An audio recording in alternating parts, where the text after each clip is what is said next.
Eh bien, rebonjour et bienvenue toujours sur l'espace dédié à la mécanique universelle, le site qui essaie de démontrer que l'humanité évolue progressivement vers son ultime perfection, la paix universelle. Et c'est pourquoi, pour développer, pour préciser cette idée, je m'appuie parfois sur des ouvrages que je rencontre au hasard de mes pérégrinations. Et par exemple, là, il y a quelque temps, j'ai trouvé cet ouvrage de Kant, Projet de paix perpétuelle. Et bien, je vais continuer ma lecture. Alors en fait, je pratique comme ça, je lis, je découvre, et puis je commente, je découvre en même temps que je lis. Voilà, alors on était la, le dernier point, c'était on ne doit point contracter de dette publique en vue de conflits extérieurs de l'État. Et on voit qu'en fait, sur sur tous les articles proposés par Kant, la société occidentale, la société moderne, la société contemporaine, et je pense que c'est valable pour tous les États, toutes les puissances dominante du moment. Peut-être c'était comme ça chez les Grecs, chez les Égyptiens, chez les Romains, etc. Il transgresse ces règles et c'est pourquoi Kant avait raison d'affirmer que pour la paix, ben, il fallait voilà, respecter ce type de choses. Aucun traité de paix ne doit valoir comme tel si on l'a conclu en se réservant tacitement matière à guerre future. Voilà, si on ne rentre pas dans un traité de paix en se disant c'est vraiment une paix définitive, on ne garde pas à l'esprit une vengeance, une reprise des activités guerrières, etc. Donc, c'est voilà, c'est une base un peu fondamentale. Le 2, c'est nul État indépendant ne pourra être acquis par un autre État par héritage, échange, achat ou donation. Et on voit à quel point les États dominants s'achètent d'une manière ou d'une autre en mettant la pression, en faisant planer des, des,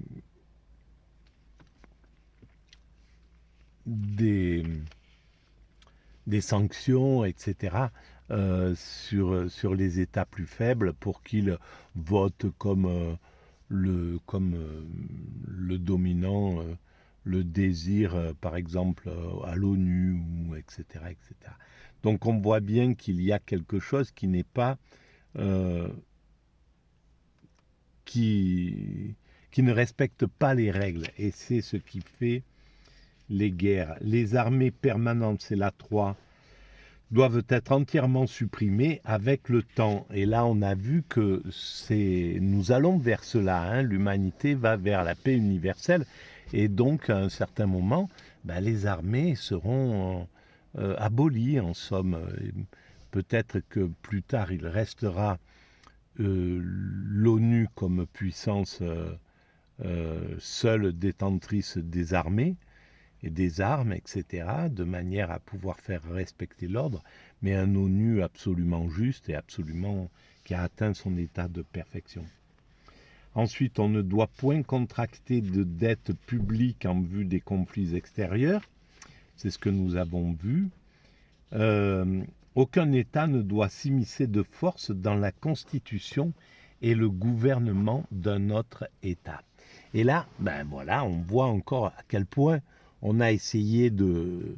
L'Occident a voulu, sous prétexte de répandre la démocratie, en réalité, non seulement s'est immiscé de force dans la constitution des gouvernements qui arrivaient, mais en plus, c'était vraiment dans un but beaucoup moins éthiques que ceux qui étaient proposés, c'est-à-dire c'était bien souvent pour piller, pour acquérir un endroit stratégique dans le monde, etc., etc. Donc, et on voit que c'est valable, c'était valable pour le communisme quand il appartenait à l'URSS. Il s'immisçait de force dans le gouvernement des autres en imposant le communisme. Et le libéralisme fait exactement la même chose. Les États-Unis, toutes les guerres qui ont été déclenchées avec des prétextes positifs, donc de démocratisation du monde, en réalité ont été l'alibi pour piller certains pays. Et c'est parce qu'en réalité, on peut s'immiscer, puisque évidemment, par rapport à une dictature, proposer la démocratie, c'est une très bonne chose. C'est quelque chose qu'il faut évidemment soutenir. Simplement, ça doit se faire par bienveillance, par fraternité,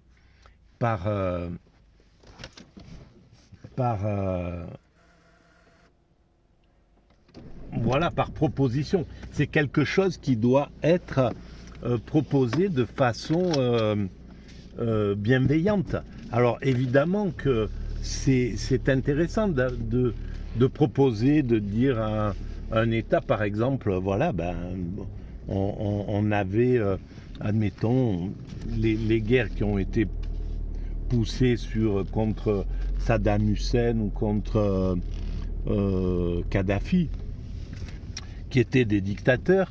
Et alors comment aurait-il fallu que nous fassions déjà plus ou moins écouter leur velléité, qu'est-ce qu'ils avaient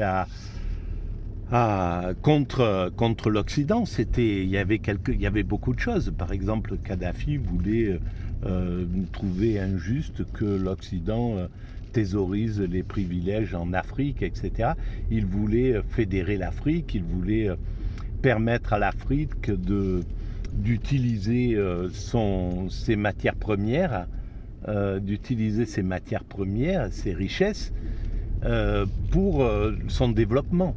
C'est une chose qui est non seulement respectable, mais est vraiment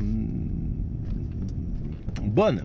Voilà. Alors l'Occident, si l'Occident avait été bienveillant, il serait venu, il aurait dit, on est d'accord avec ce point de vue et vous avez raison, on va le soutenir, on va vous aider. En parallèle, est-ce que vous pouvez aussi entendre ce que nous proposons, c'est-à-dire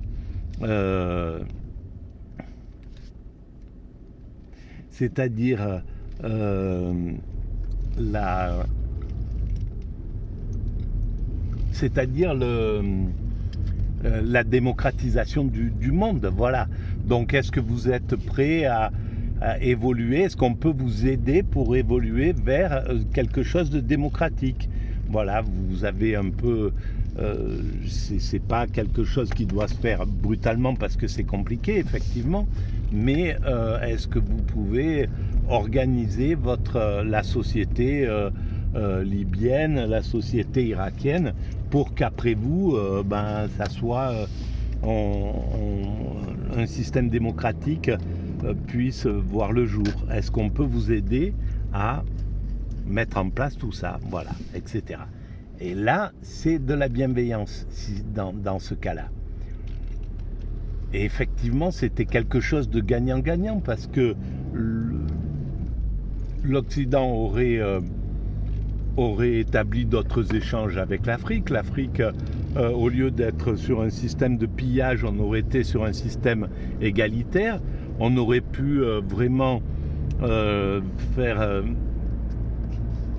c'était une énergie tout à fait différente d'envoyer des jeunes occidentaux issus de l'immigration aider les pays, apporter aux pays africains, par exemple, des savoirs que nous avons accumulés depuis quelque temps, etc. Et de façon tout à fait bienveillante. Et en même temps prendre de la sagesse, tout un tas de choses, que ça soit vraiment un échange, que ça soit un échange respectueux en disant on est à égalité, on n'est pas supérieur à vous, vous avez une sagesse extraordinaire à nous donner, vous avez tout un tas de choses à apporter à la société humaine, et nous aussi, l'Occident a de façon accidentelle en fait, c'est à développer de la technique, à développer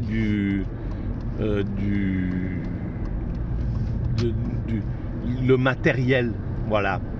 Il y a un progrès, on a réussi à travailler en quelques décennies, en quelques siècles, les progrès sociaux, on a développé des progrès sociaux, des progrès techniques, des progrès matériels, et voilà, on veut bien vous montrer tout ce qu'on a découvert, et on a par contre perdu en éthique, en tradition, en sagesse. Voilà, on a besoin de votre sagesse, de votre façon de vous occuper des enfants, de votre façon de prendre l'existence comme ça, de votre façon de penser qu'il y a une puissance créatrice au-dessus de nous, qu'il y a quelque chose de plus puissant que ce que nous croyons être le matériel. On a tout misé sur le matériel et c'est une erreur. Voilà. Donc ça pourrait être ça aurait pu se dérouler comme ça. À mon sens, ça se déroulera comme ça, évidemment. Parce qu'on voit que vouloir exporter la démocratie sous la forme dont nous l'avons fait, c'était tout simplement de la prédation. C'était pas du tout, c'est juste un prétexte. Parce que d'ailleurs, dans les endroits où ça arrangeait pas l'Occident d'avoir des démocraties, ils se sont organisés pour maintenir des dictatures. Voilà, tant que ça gênait pas le business, c'était il y a quelque chose comme ça. Il y a un état d'esprit qu'il faudra dépasser pour aller vers la paix universelle. Voilà, cet état d'esprit, il est nécessaire de le dépasser, de sortir de ce mécanisme-là. On sent que l'humanité a non seulement besoin, mais envie aussi de devenir de plus en plus éthique. Voilà, la jeunesse, elle est apte à aller vers cette façon de fonctionner. Quelques décennies encore, peut-être 3, 4, 5 décennies, mais on arrivera à un monde beaucoup plus paisible que ce que nous connaissons aujourd'hui. Voilà pour mon point de vue. Merci de votre écoute.